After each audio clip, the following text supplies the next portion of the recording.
Corona virus को फैलने से रोकने के लिए मुल्क भर में 21 दिनों का लॉकडाउन किया गया है। इस लॉकडाउन में लोगों को अपने अपने घरों में ही रहने की नसीहत की गई है। महज ज़रूरत की चीज़ें लेने या दवाखाने जाने के लिए घरों से निकलने की इजाज़त दी गई है। इसके बावजूद नांदेड़ में ये भी देखने में आ रहा है कि बहुत से लोग लॉकडाउन के हालात में सैर व तफरी की तरह शहर का चक्कर लगाने के लिए घरों से निकल रहे हैं। ऐसे लोगों पर काबू पाने के लिए ज़िला पुलिस इंतज़ामिया ने सख्त रवैया अपनाने का फैसला किया है। इसके अलावा लॉकडाउन की सूरत हाल में लोगों को जो मसाइल पेश आ रहे हैं, इनके हल के लिए हुकूमत की जानिब से क्या कुछ इक़दाम किए जा रहे हैं, इस बारे में मालूमात देने के लिए ज़िला कलेक्टर दफ्तर में आज एक प्रेस कॉन्फ्रेंस का इनेकाद किया गया।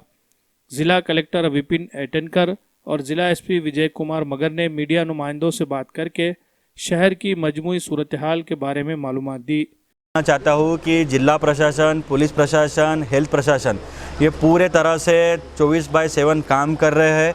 मेरी एक ही विनंती है और ये वार्निंग भी है, कृपया कोई भी नांदेड़कर वासी ने अपने बिना कारण अपने घर से बाहर मत आओ। कृपया करके हमारे जिला प्रशासन को अभी तक जैसे आपने सहकार्य किया है घर पे रह के, वैसा ही करिए। जो नागरिक बिना कारण घर से बाहर निकलेंगे उन पे हम स्ट्रिक्ट एक्शन पुलिस प्रशासन मार्फत, फिर जैसे उनको चालान हो गया, उन पे FIR हो गया, उनकी गाड़ी जब्त करने की कार्रवाई हम पुलिस प्रशासन SP साहब करने वाले हैं। ऑफिसर किया हुआ है, जर काही ट्रक अडवले असेल त्याच्यामध्ये आम्ही RTOला नोडल केलेला है, उनको आप कांटेक्ट करिए और अपनी गाड़ी वहाँ से छुड़ा लीजिए। अभी तक हमारे पास ऐसे कंट्रोल रूम में ऐसी कोई कंप्लेंट नहीं आई है। आज का 7वां दिन है।